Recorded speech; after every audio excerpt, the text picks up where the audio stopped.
Welcome to the Chapel Grove Church podcast, the Bible-centered show that focuses on searching the scriptures to find answers to common spiritual questions. To learn more, go to chapelgrovechurch.com. And now, on to the show.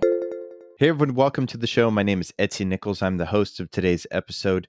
Today, I am asking Nathan Batty a question. Nathan Batty is a preacher of the gospel who lives in Indianapolis, Indiana. He's very knowledgeable and he's very thorough in his studies. And so I'm really excited to get to ask him a specific question about how to understand the book of Judges. I hope you enjoy this episode. I wanted to ask you a question specifically about the Old Testament. Sometimes I get into these books like Judges, First Kings. I think chronologically. And I've heard different things about how to read these books. I wonder if you could break that down a little bit for us. Maybe if you have an example that you could use to help us understand those old books.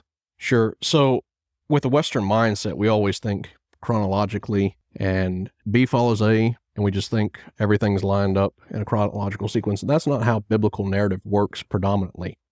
Bible writers are not concerned with chronology. They're concerned about telling their story, and they shape their story to get the point across that they want to. So, for example, when you're reading the book of Judges, you go through the whole book, and we come to the last two stories, which are really bizarre stories.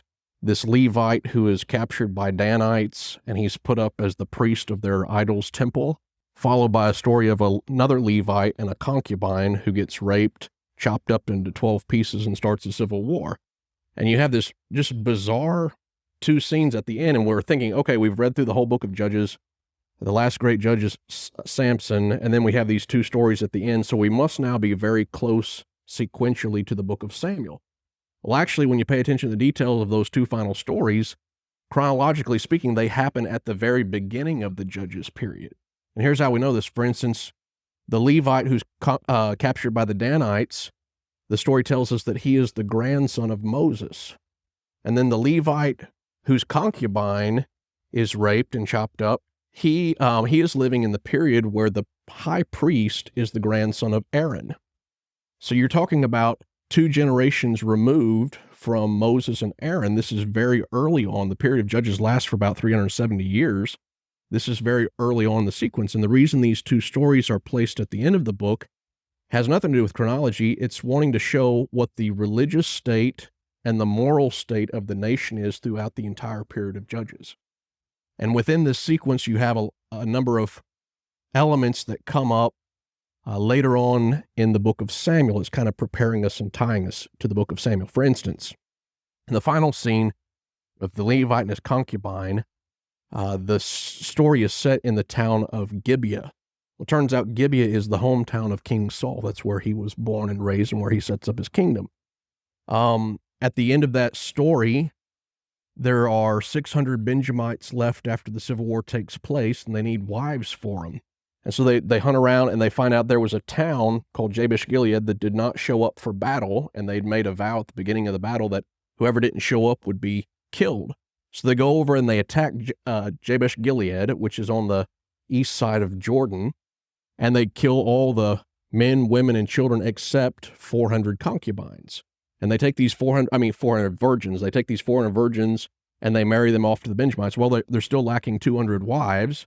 So they have this feast, and they go and they capture the virgins who are dancing at the feast, and they give them to the Benjamites. Well, turns out one of those women that was captured either from Jabesh-Gilead or from the feast, we don't know which one, that would be the great-great-great-great-grandmother of Saul. So this is his background.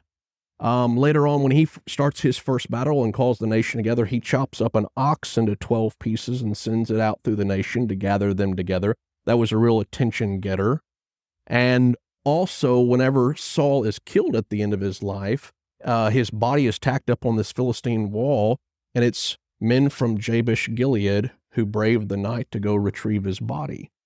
And so part of what's being told between Judges and Samuel when it's combined together is the moral state of the nation from Judges is the same as it is in the period of Kings under Saul. Saul is a very Judges-flavored individual, if you will.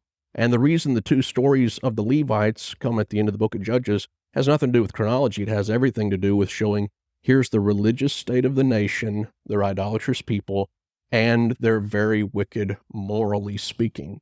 And we shouldn't be surprised when Saul is acting some of the ways he's acting. He's a man of his culture. He has not changed. He's not the man after God's own heart. He's the man like the people.